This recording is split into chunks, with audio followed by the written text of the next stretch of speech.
ముఖ్యంగా అందరు అంగన్వాడీ అన్ని జిల్లాల నుండి ఆయాలు టీచర్స్ అందరము డైరెక్టెడ్ ముట్టడి కార్యక్రమానికి వచ్చాం. మా ప్రధానమైన డిమాండ్స్ ఏంటంటే ఎలక్షన్ ముందు ఈ కాంగ్రెస్ ప్రభుత్వం ఇచ్చిన హామీలు అమలు చేయాలని, ఈఎస్ఐ పిఎఫ్ ఇస్తామని మేనిఫెస్టోలో పెట్టడం జరిగింది. కనీస వేతనం 18,000 ఇస్తామని చెప్పారు. కాబట్టి అవన్నీ అమలయ్యేంత వరకు మేము పోరాటం ఇట్లానే చేస్తామని చెప్తా ఉన్నాం. అంటే ఈ మధ్యకాలంలో జూలై 10 నుండి 65 సంవత్సరాలు నిండిన టీచర్స్ని ఆయాలని రిటైర్మెంట్ చేస్తామని, విధులకు రావద్దని వాళ్ళని డ్యూటీలకు రానియకుండా ఆపేసింది. అయితే 10వ నెంబర్ జీవో తెచ్చి 1,50,000 ఇవ్వడం అనేది జరిగింది. మేము అడిగేది ఏంటంటే గత సమ్మెకాలంలో ఇచ్చిన హామీలే 2 లక్షలు 1,00,000 ఇవ్వాలి, పెన్షన్ సౌకర్యం కల్పించాలని మేము ఈ ప్రభుత్వాన్ని అడుగుతా ఉన్నాం. కాబట్టి ఇప్పుడున్న ప్రభుత్వం అయినా ఇంతకు ఎలక్షన్కు ముందు ఇచ్చిన హామీలన్నీ అమలు చేసి మా టీచర్స్కి న్యాయం చేయాలని కోరుతా ఉన్నాం.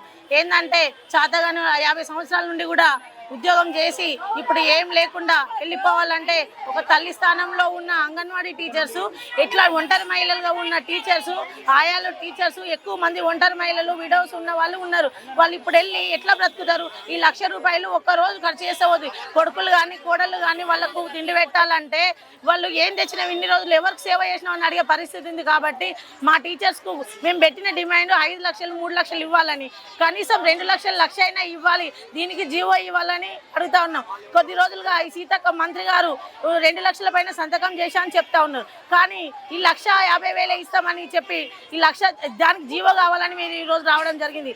అట్లా కాకుండా అనేక సమస్యల మధ్య మా అంగన్వాడీ సెంటర్స్ నడుస్తూ ఉన్నాయి. నెల నెల అద్దెలు రావు, ఆ సెంటర్లలో ఎట్లాంటి సౌకర్యాలు లేవు. అవి ఏమి పట్టించుకోకుండా రావడమే ఈ టీచర్స్ను రిటైర్మెంట్ చేయడం అనేది చాలా దారుణం. ఈ ప్రభుత్వానికి ముందున్న ప్రభుత్వం లాగానే ఈ ప్రభుత్వం కూడా ఇట్లాగే వ్యవహరిస్తే ఈ మా అంగన్వాడీ వాళ్ళ సత్తా ఏందో వీళ్ళకి తెలవాలంటే మేము పోరాటం చేసి ఈ హక్కులు సాధించుకునే వరకు మేము పోరాటం ఇట్లే కొనసాగిస్తాం.